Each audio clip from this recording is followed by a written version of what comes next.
Pero more than that, yung role ng kabataan para sa reform ng ating political system. So, in our history, mahalaga yung naging role ng ating kabataan. It's a symbol na magiging representative ng paglaban ng kabataan. Ang pipiliin ko hindi yung yellow ribbon ng Liberal Party. Ang pipiliin ko yung letrang K from the alphabet by Bayin. Ang unang ginamit nila, Bonifacio. No? Ano yung itsura nun? Yung parang letter I. No? Na ginamit ng mga kapitolero. Ibig sabihin, karayaan. Tapos, ginamit na yun ng iba't-ibang mga youth groups to symbolize the yearning for progressive change ng kabataang mga kabayan. 1964, 1998, anak bayan. For your information, yan po ang logo ng kabataan parties. Ngayon, gusto yung K-12. Pero, as an alternative, meron tayong 12 K para sa mga kabataan. Yun, nais ko na lang para sa magiging papel-lapat ng kabataan. Ano ang unang K? Unang K ay karunungan. Kaisipan, kalimanagan ng pag-iisip. Pero hindi ko lang ito nakukuha sa ating mga pamantasan. Ang susi sa karunungan ay dapat maging bastalo sa ating pag-iisip at handang sumulong sa mga bagong idea at teorya. Pangalawang K, kilos o kapasyahan o masipagan. Dahil walang salsa yung teorya mo kung walang aksyon. Sabi nila, ang malinis ko rin ito, mga macho. Ano yung sabihin ng macho? Mga machoya.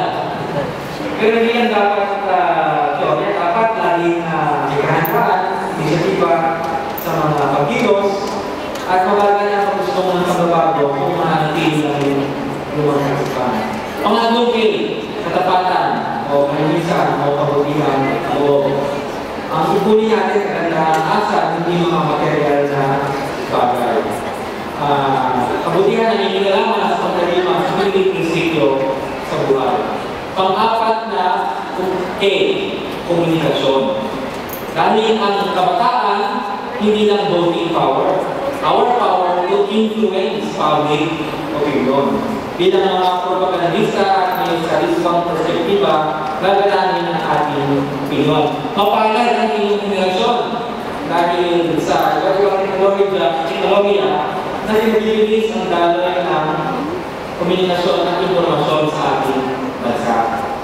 Pero, sa kabila nito, hindi lang dapat over-communication ang lumanap. Dapat i-clarity rin. Kasi meron din negative impact ang mga makabagong teknolohiya. Sabi nila yung mga estudyante noon na nag-aaral pa, nagbabasa. Pupunta ng library para mag-research. Ngayon, ang mga estudyante ngayon, wala nang kopyahan. Pero pare-pareho ang sagot. Because of Google. Ang pinakamahalagang invention for students, Wikipedia. Noon, alam pa ang DD decimal system. Ngayon, alam ay Control A, Control C, Control B, Control S, Control P, wala ang refreshing na lang. So, ang teknolohiya, ang komunikasyon, ang mga mabilis, ang pag-develop ng komunikasyon, 10 years ago, ang cellphone namin noon. Kasi laki ng pagkaskas ng yelo. May antena, adding lahat sa snake. Ngayon, ang cellphone, hindi na naman yan text at saka tawag. So, there's no more reason to be ignorant. Pero hindi lang naman obesity sa absorption ng information. Ang internet, ang skill mo dyan, hindi dahil marunong ka mag-internet. Pero you have the skills to filter information. Ang pag-consume ng information noon, para lang bigyan ng isang baso ng tubig. Magbabasa ng libro o dyaryo. Pero pag nag-internet ka, parang hinarap mo na yung mukha mo sa isang bukas na fire hydrant. Yung free flow of information. That's the skills na dapat ituro sa mga kabataan. How to filter the trash or spam from relevant information. Kabuhayan, kapayapaan, katarungan, kalayaan, krusada para sa pagbabago. Hindi sapat yung pagkait ng mga material na bagay, dapat meron din dignidad. Kaya nga yung labor groups, di ba? Dignity and labor, and rights. Pang-anim na katatanan. Marami tayong example. Liga Filipina, lagi pinagbabangka si Rizal at Bonifacio. Pero hindi alam ng maraming miyembro si Bonifacio ng La Liga Filipina na binuo ni Rizal. Kung wala na Liga Filipina, walang katipunan.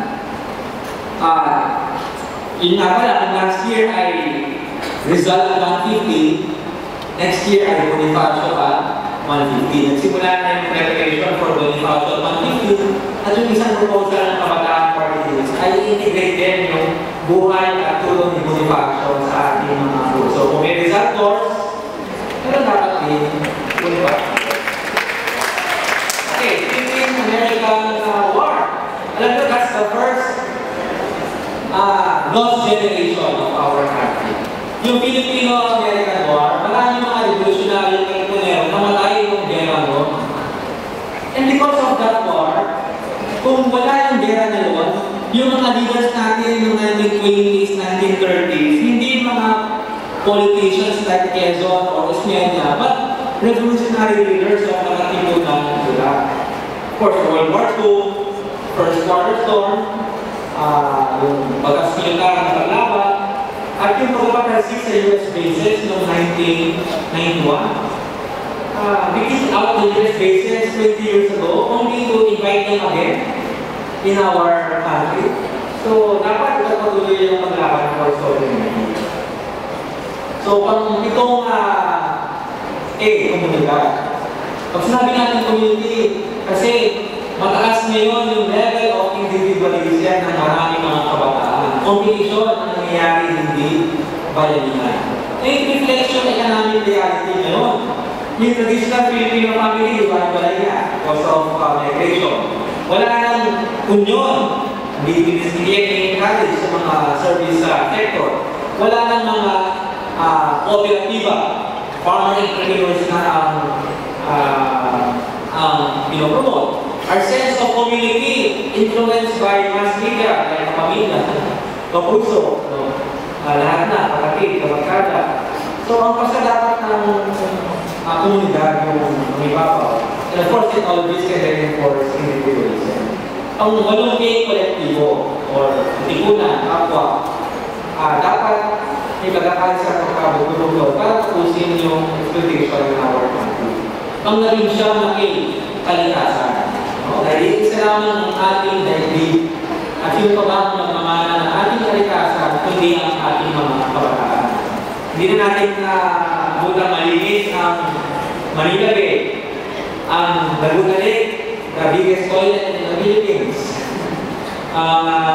Pasig River, grade 1 ako, ganang clean Pasig River campaign. Yun, ako na grade 1, ganang pa rin campaign for clean the Pasig River.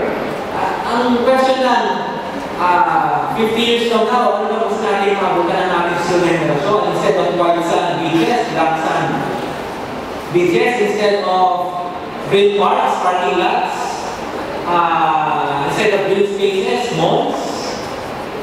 Ako, tutulong ko doon sa paglalagay ng airport in Panglao Island.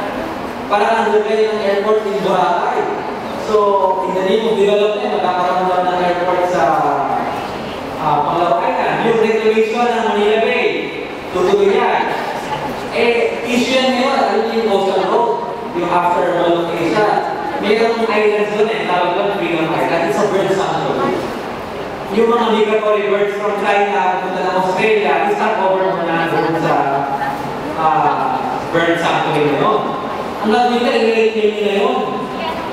Kasi, gagawin casino, yun yung next Macau. Yung next casino center in Asia. Tuturuan na lang doon na yung mga birds kung saan yung next na bird sanctuary. So kung meron angry birds in the Philippines, doon makikita yung angry birds. Tanggapin ang 10 kilotula or kasaysayan. Kaya nga mula yung ating nakaraan, tamba kasi ito yung buhay pa rin sa ating mga komunidad. Kaugnay ito ang mababang pagkala sa kapakilihan ng kasaysayan. Dapat lalong sense of history and culture. Tanggapin yung isang pinabukasan.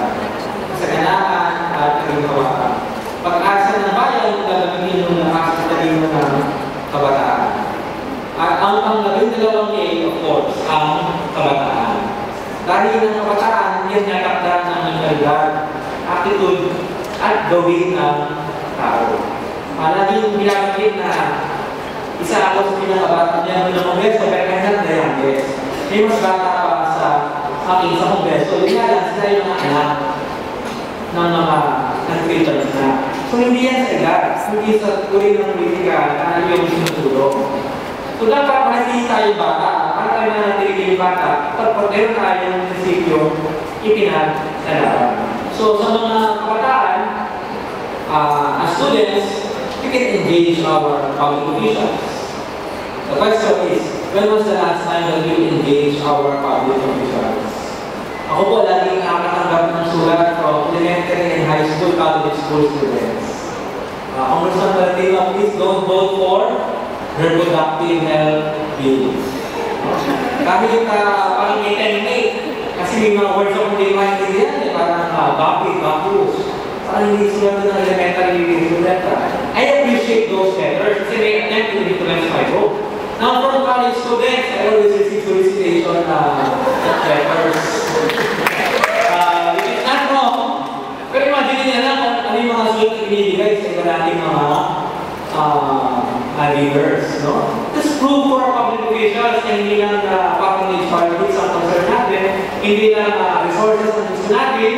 We want them to adopt yung political program para sa interest natin. So my last point, hindi problema ang pagtanda at ang paghina ng katawan.